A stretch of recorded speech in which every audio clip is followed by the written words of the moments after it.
Buenas tardes, os doy la bienvenida al seminario online El papel del psicooncólogo en el abordaje del linfoma, organizado por AEAL, Asociación Española de Afectados por Linfoma, Mieloma y Leucemia, con motivo del Día Mundial del Linfoma. Mi nombre es Marisol Díaz y voy a ser la encargada de moderar esta sesión. Este seminario nace con el objetivo de proporcionar información veraz a los pacientes y familiares y formar a la sociedad en general. Para ello contamos con la presencia de doña Lara Fernández Rodríguez, psicooncóloga del Grupo Español de Pacientes con Cáncer, GEPAP y AEAL. Recuerden que una vez finalice la exposición individual tendremos una ronda de preguntas. En caso de que tengan alguna duda, la pueden realizar durante todo el seminario a través de la aplicación en el apartado preguntas. Bienvenida, Lara, y todo tuyo. Buenas tardes y muchas gracias, Marisol. Como bien ha comentado ella, vamos a hablar del papel del psicooncólogo en el abordaje del linfoma. Para ello, inicialmente vamos a ver qué es la psicooncología. Posteriormente veremos qué es un psicooncólogo, cómo nos puede ayudar un psicooncólogo y, por último, veremos cómo podemos recibir atención psicooncológica. Entonces, en primer lugar, vamos a clarificar un poco qué es la psicooncología. La psicooncología es una disciplina que nace de la intersección, digamos, de dos disciplinas más grandes, la oncología médica y la psicología de la salud. Desde esta disciplina se aplican los conocimientos, las técnicas y los principios de la psicología a distintas áreas de intervención relacionadas con el cáncer, como son las siguientes. La atención al paciente con la intención de mejorar su adaptación al proceso de enfermedad, pues el diagnóstico, las pruebas, la realización de los tratamientos y el manejo de los efectos secundarios, por ejemplo, y también con la intención de mejorar su calidad de vida a lo largo de todo este proceso. También se enfoca la atención especializada para familiares y cuidadores, igualmente para ayudarles a adaptarse al proceso de enfermedad, para favorecer la comunicación tanto con el equipo médico como con el propio familiar y también para prevenir el duelo complicado. Igualmente se dedica a la prevención del cáncer mediante la educación y la promoción de la salud, por ejemplo, a través de la instrucción en hábitos de vida saludables, la mejora de la adherencia terapéutica o la realización de pruebas de detección precoz para el cáncer. Igualmente se enfoca en la formación de profesionales en habilidades de comunicación, gestión emocional y manejo de situaciones de crisis que pueden vivir a lo largo del proceso de atención tanto a pacientes como a familiares. Y, por otro lado, también la psicooncología interviene en la prevención y el tratamiento del síndrome del burnout y el apoyo en la organización del trabajo en equipo también dentro del ámbito más del trabajo con los profesionales sanitarios. Y, por último, se dedica igualmente a la investigación en aspectos conductuales, psicológicos y sociales relacionados con el cáncer. Antes de ver qué es exactamente lo que hace el psicooncólogo, creo que sería conveniente que viéramos un poco de forma general cuál puede ser la trayectoria que siguen los pacientes a lo largo del proceso de enfermedad, tanto a nivel, digamos, de cuidado más de atención médica como a nivel emocional. Aunque seamos conscientes de que cada persona vive este proceso de una forma distinta y no todos los pacientes tienen que seguir los mismos pasos en el proceso de cuidado. Sin embargo, pues creo que es bueno verlo a nivel general. Entonces, de forma así un poco global, podríamos establecer que hay dos fases en la atención al cáncer, digamos, la fase del prediagnóstico, es decir, antes de que la persona es conocedora que tiene esta enfermedad, y una vez que ya recibe el diagnóstico y comienza todo el proceso de tratamiento y atención y abordaje de la enfermedad. En la fase del prediagnóstico, desde hace unas cuantas décadas, las políticas públicas están muy orientadas a la prevención de la enfermedad. Para ello se realizan pruebas de detección temprana o screening para algunos tipos de cáncer que son especialmente prevalentes en ciertas poblaciones de riesgo.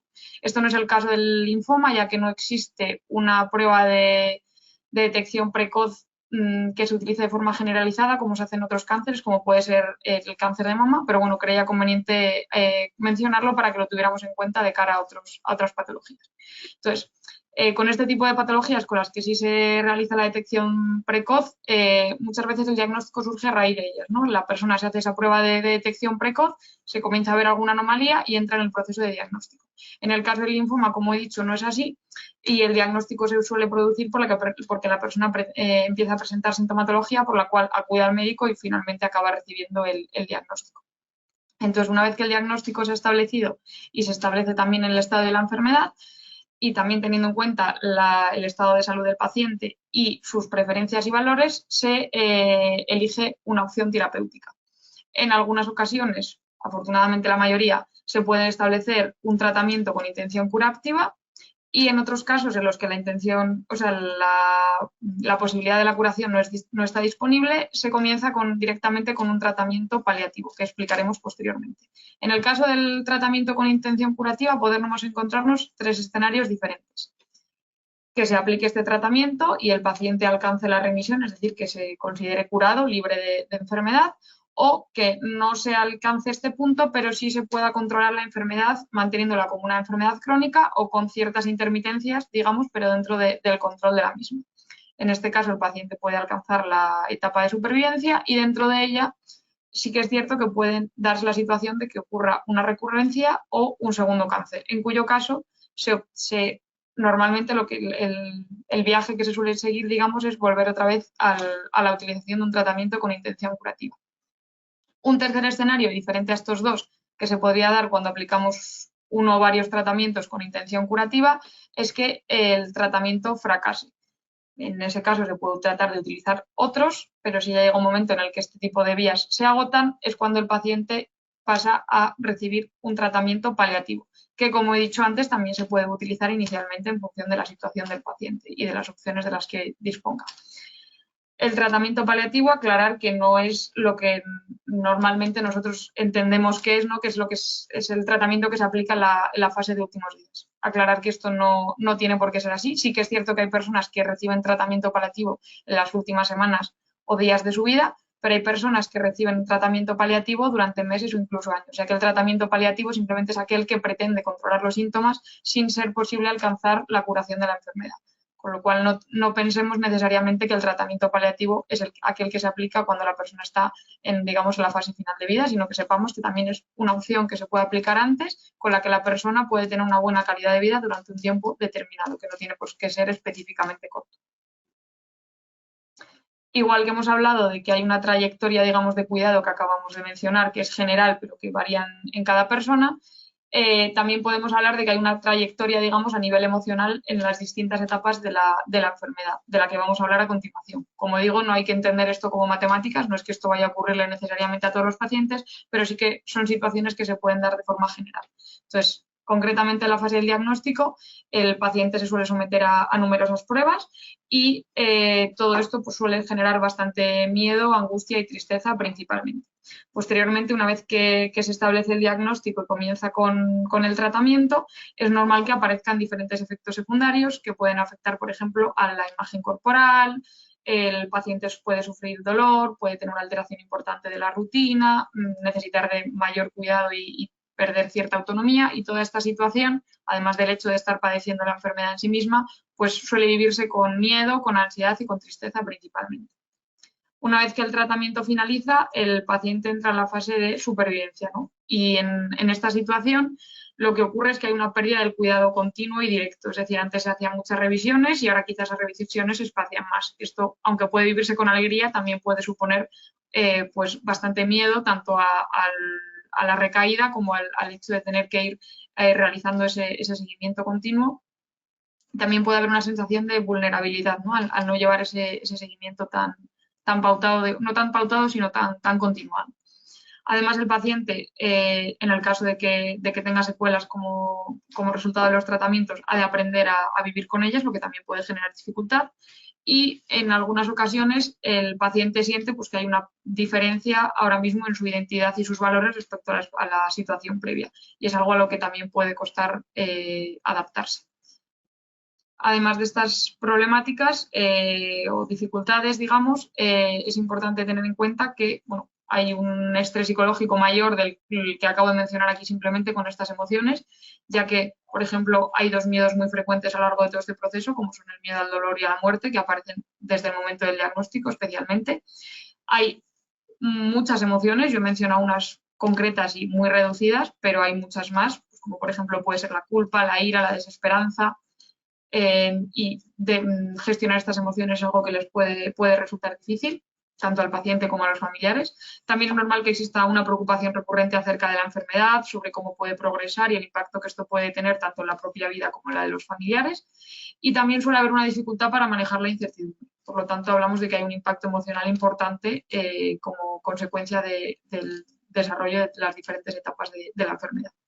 Y también es normal que haya un estrés social, por ejemplo, por el estigma social o laboral que el paciente puede tener como consecuencia de estar pasando por la enfermedad, también por la importancia del apoyo social, que muchas veces si no se cuente con él, pues es más difícil afrontar esta situación. Entonces, bueno, al final son muchas las dificultades o son variadas las dificultades a las que normalmente los pacientes y los familiares se enfrentan.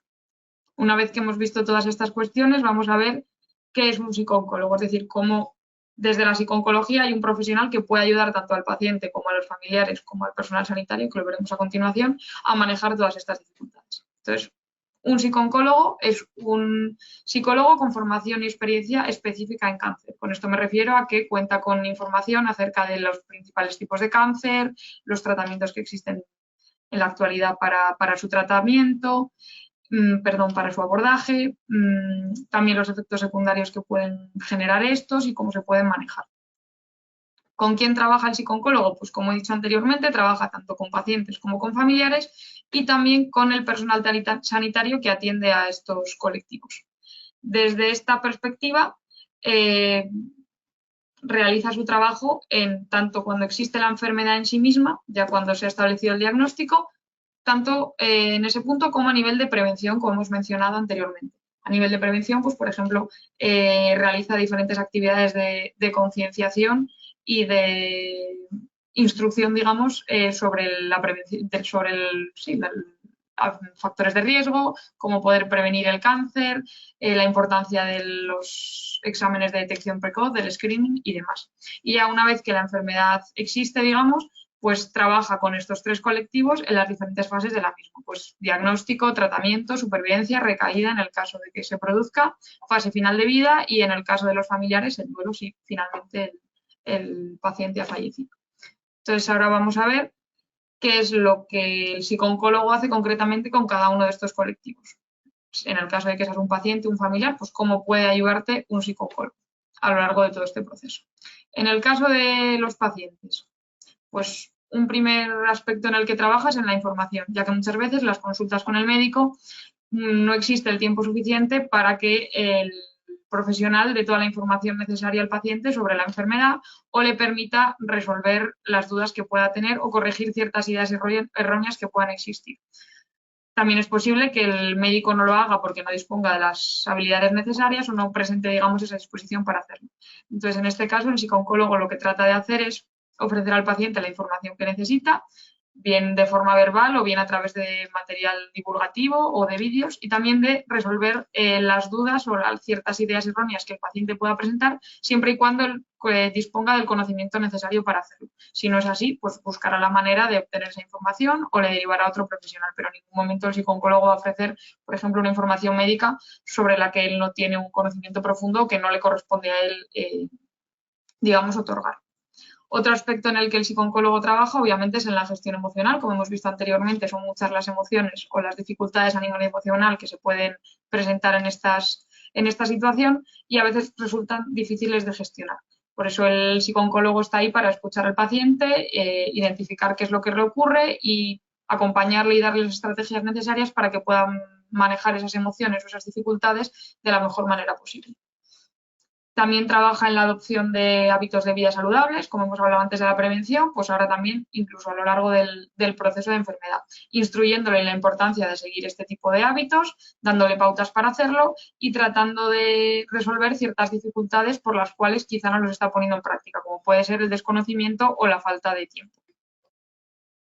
El psicooncólogo también acompaña al paciente en el proceso de toma de decisiones, ya que es un momento que suele presentarse con cierta continuidad, es decir, son varios los momentos en los que el paciente pues, se ve en la obligación de tomar decisiones y esta situación suele generarle bastante nerviosismo y angustia, ya que muchas veces no dispone de la información necesaria, tiene que tomar decisiones sobre cuestiones sobre las que él no es un experto, no conoce porque al final pues, no es un médico y además tampoco sabe muy bien, como es lógico y porque hay mucha incertidumbre, no sabe muy bien cuál puede ser el escenario al que lleve cada una de las opciones. Por lo tanto, pues todas estas, digamos, cúmulo de factores hace que la toma de decisiones sea un proceso bastante complejo y, por tanto, el psicooncólogo trata de estar ahí con el paciente para apoyarlo.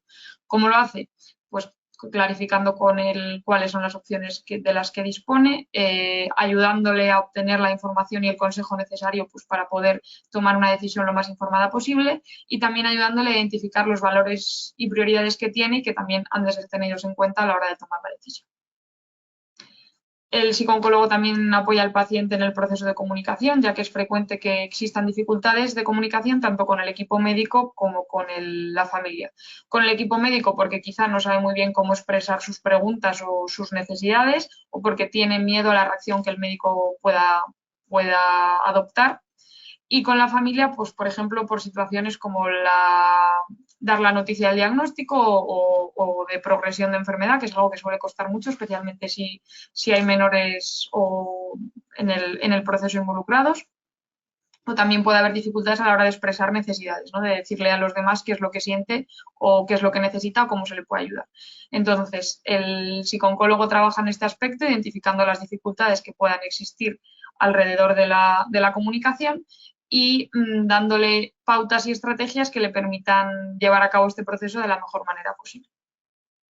También apoya al paciente en la adaptación a los efectos secundarios, porque, bueno, aunque este tipo de síntomas tienen un abordaje médico, digamos, a través de fármacos, también algunos de ellos pueden, digamos, trabajarse a nivel psicológico, como por ejemplo el caso del dolor, que puede intentar manejarse a través de la hipnosis, que es un abordaje más psicológico, o algunos síntomas también pueden tratar de trabajarse desde la psicología, favoreciendo su adaptación a los mismos, como por ejemplo es el caso de la incontinencia. Es verdad que no hay ninguna técnica a nivel psicológico que permita contrarrestar la incontinencia, eso es algo que se tendría que hacer a nivel farmacológico con una intervención, con una operación, pero sí que es verdad que desde la psicología podemos tratar de ayudar al paciente para que se adapte a esta dificultad e interfiera lo menos posible en su día a día.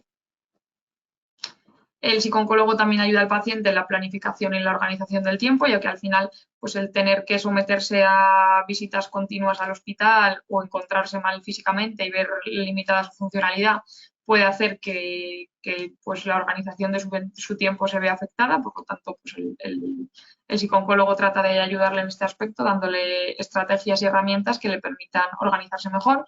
Y también desde esta planificación y organización del tiempo, lo que se trata muchas veces también es de activar al paciente, ya que en ocasiones, pues por sus dificultades físicas y también por su falta de bienestar emocional en algunas ocasiones, pues el paciente se encuentra bastante inactivo, y en la medida de lo posible hay que tratar de que dentro de sus capacidades y de su situación actual se active. Entonces, desde esta esfera también podemos trabajar en este aspecto. También el psicooncólogo trabaja con los problemas del sueño, ya que es normal que este se vea afectado tanto por las limitaciones físicas que la enfermedad pueda imponer, como por problemas psicológicos o dificultades a nivel psicológico, como puede ser pues, la ansiedad o las preocupaciones recurrentes acerca de la enfermedad. Entonces, el paciente instruye el psicooncólogo instruye al paciente sobre la importancia del descanso, le da pautas acerca de higiene de sueño, y también le ofrece estrategias que le permitan manejar estas dificultades lo mejor posible, tratando de favorecer su descanso. En la última etapa, digamos, de la enfermedad, el psicooncólogo también interviene a través del acompañamiento en la fase final de vida, que suele ser una etapa pues, especialmente compleja, marcada muchas veces pues, por el desconocimiento, y el miedo y la angustia. Entonces, desde la psicooncología también se continúa trabajando con el paciente en esta etapa, por ejemplo, a través del abordaje de aspectos tan importantes como son pues, la espiritualidad, los asuntos pendientes o las despedidas. Con el familiar también trabaja en aspectos similares, como por ejemplo la gestión emocional. Al final, el familiar no está pasando de forma directa por la enfermedad, pero sí que se ve muy afectado por ella y puede experimentar emociones similares o incluso las mismas, aunque quizá de una forma distinta que el propio paciente, con lo cual también es importante trabajar en este aspecto.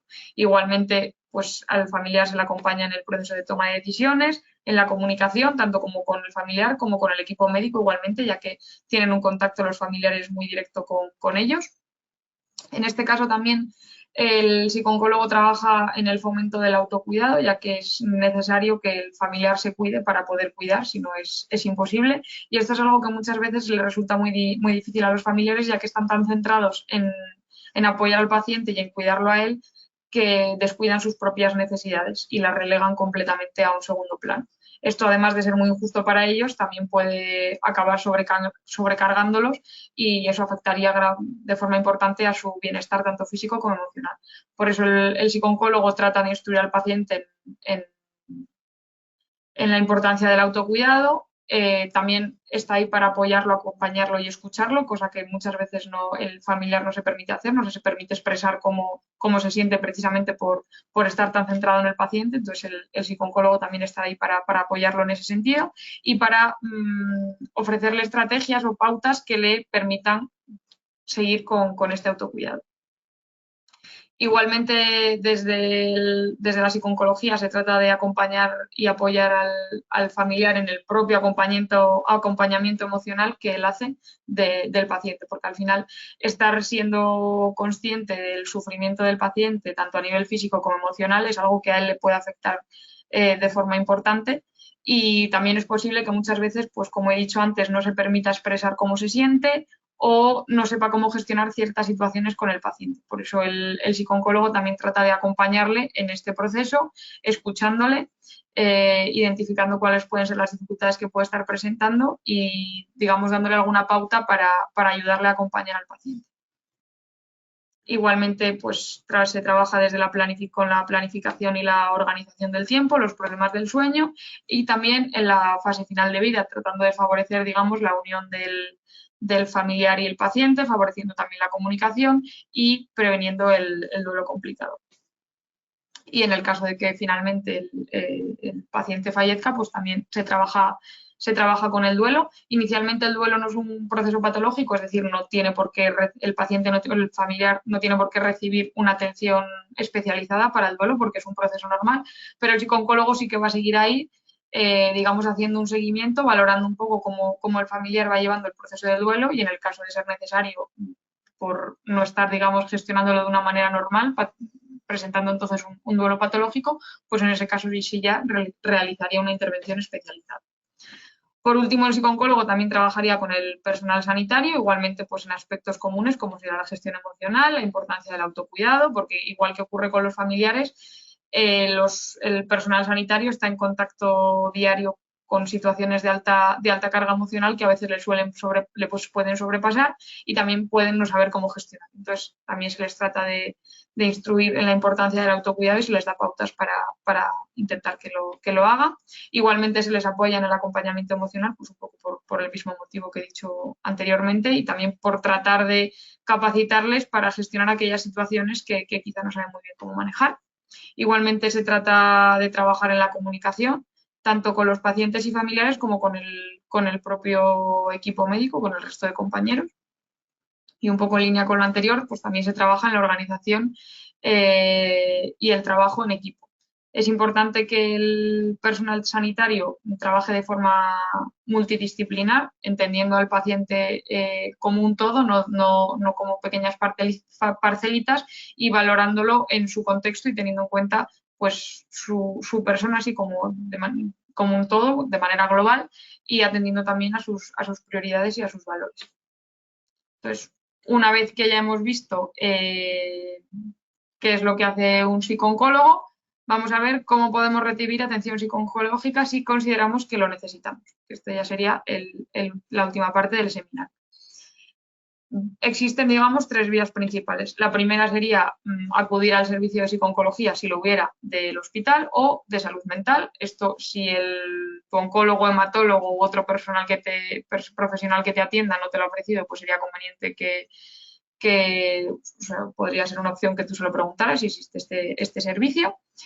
También puedes acudir a asociaciones de pacientes como AEAL. Nosotros en este caso contamos con un equipo formado por 5 psicooncólogas. Y otra opción disponible es acudir a centros de psicología privados.